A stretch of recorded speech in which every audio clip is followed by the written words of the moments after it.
Okay, hey, this is a video response for waynelivef6.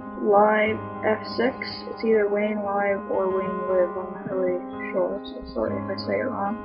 But this is a response to your video called These Demons Define Me.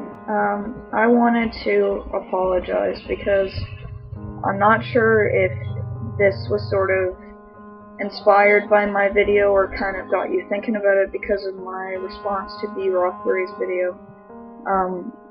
But it kind of just sounded like that's where it came from, sort of.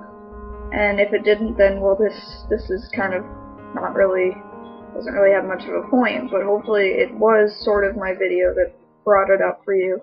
I apologize if I sounded like I was sort of making depression seem like a smaller issue than it is, because I think the way I said it probably did make me sound a little bit like I had no idea what I was talking about, and I understand that probably, it probably just got kind of frustrating for quite a few people. I can imagine there was a lot of people that seen that and kind of thought, you know, well, obviously this person doesn't even know what she's talking about because she makes it sound way too easy to change.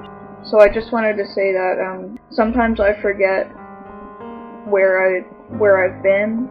Sometimes I forget the things that I've experienced in my life, and sometimes I forget just how torn apart my life once was, and how torn apart it really still is. And sometimes I just get so caught up in this drive to be better and to get better and to not have this life that I kind of forget just, I don't know, just how much I've been through.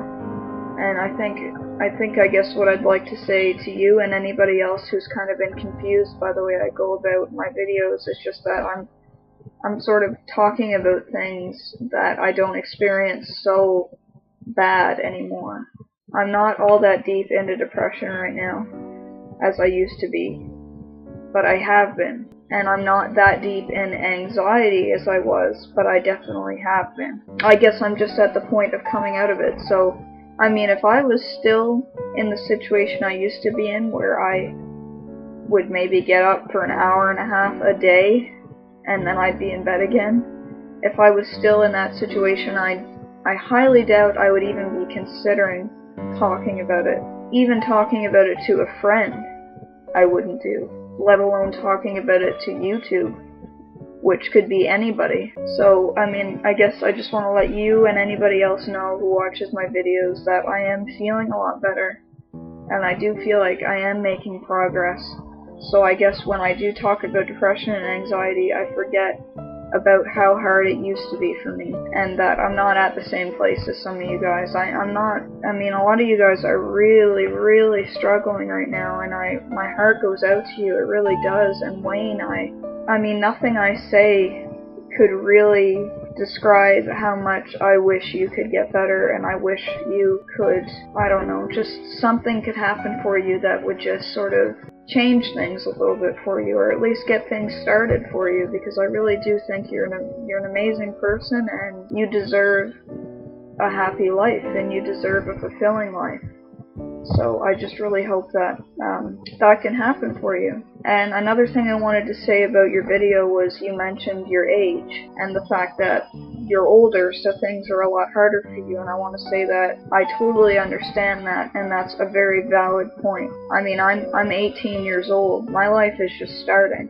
My life is just beginning, and I've experienced a lot of issues really early on in my life, and I think I'm just starting to overcome them. So maybe I have a lot more ambition and a lot more drive to know what my future is going to be like, and I want to know what adulthood is going to be like, and I want to know what I can make of myself, because my life is just beginning.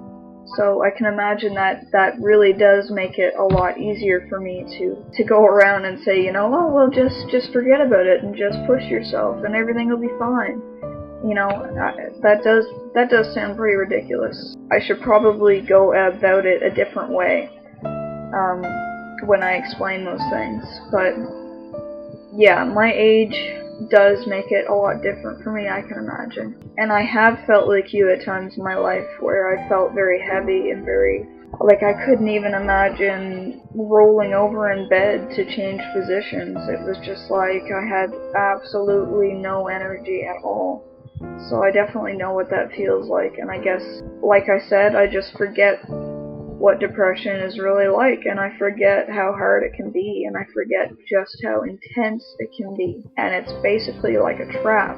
And I can imagine that's how you feel right now, is that you're a little bit like you're in a cage, and you can see what you want, and you can see a better life, but you cannot get past this cage that you're in with your anxiety and your depression. And I totally get that, and I really just want to let you know that I see your struggles, and I see the pain that you go through on a daily basis, and I've been there, and I've felt it, and I just want to let you know that I get it, and I understand it, and I'm not trying to make your struggles seem smaller than they are, because they're huge. And I congratulate you for still getting up every morning, and I mean, as much as you may feel that you have no hope, or as much as you may feel that there isn't anything in you that really does see a change in your future,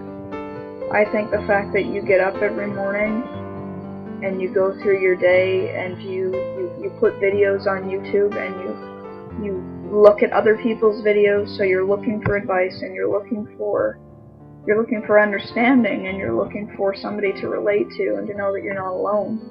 And I think the mere fact that you do that just tells me that that there is a small piece of you that believes that there is a possibility for a better life, and that there is a chance that something could happen that could make things better for you. And I think the reason why it's so scary to have hope with depression is the fact that that hope might be false. And when you're depressed, any form of failure in your life and any form of missed opportunity can become devastating to the point where you want to die. And that is something that we all try to avoid at all costs. So I totally get what you were saying about not taking chances and not pushing yourself, because the pain of failure is so much and is so crippling that you don't want to risk it. And I also want to say that sometimes the image that I project in my videos is extremely false. It's a very distorted reflection of my life and how I feel and the state that I am in. And I want to also just give you props for being so honest in your videos. I mean, you just turn on your camera and you go ahead and you do it. For me, I do feel this sort of need to make it look good and to edit it and to not leave everything I say in, because I don't feel comfortable with everything that I say. And I mean, that right there shows you that I am not the confident person that you may think I am. And I am not all that sure of myself. I mean, I leave half of what I say out of my videos. Half of that I do not feel comfortable letting any of you guys hear. Yeah, so I'm in the middle of that battle of trying to love myself and trying to be okay with who I am. I'm sort of stuck between myself hating, pessimistic, hating everybody around me, not liking who I was or how I looked or the way I talked or my opinions or my values, pretty much hating everything about myself. And then the new part of me that's sort of starting to come out, which I think might be thanks to my medication, my new medication that I've been taking, might be the biggest reason that I feel so much more energized to start being a better person, or bettering myself, I guess is what I mean. I think the only difference between me and you is that I have a lot more energy than you know, and I think, like you said, after you fail so many times, and after life constantly gives you reminders that you don't belong in it, and that you're something different, and you weren't made properly, so you don't work in this world right, that it does become almost impossible to ever try to fit in again. Anyway, I really liked your video. I enjoyed watching it. I think it's really actually opened my eyes. It really kind of made me think, you know what, Andrea, you need to stop for a second and reevaluate what you're trying to do. Alright, see ya.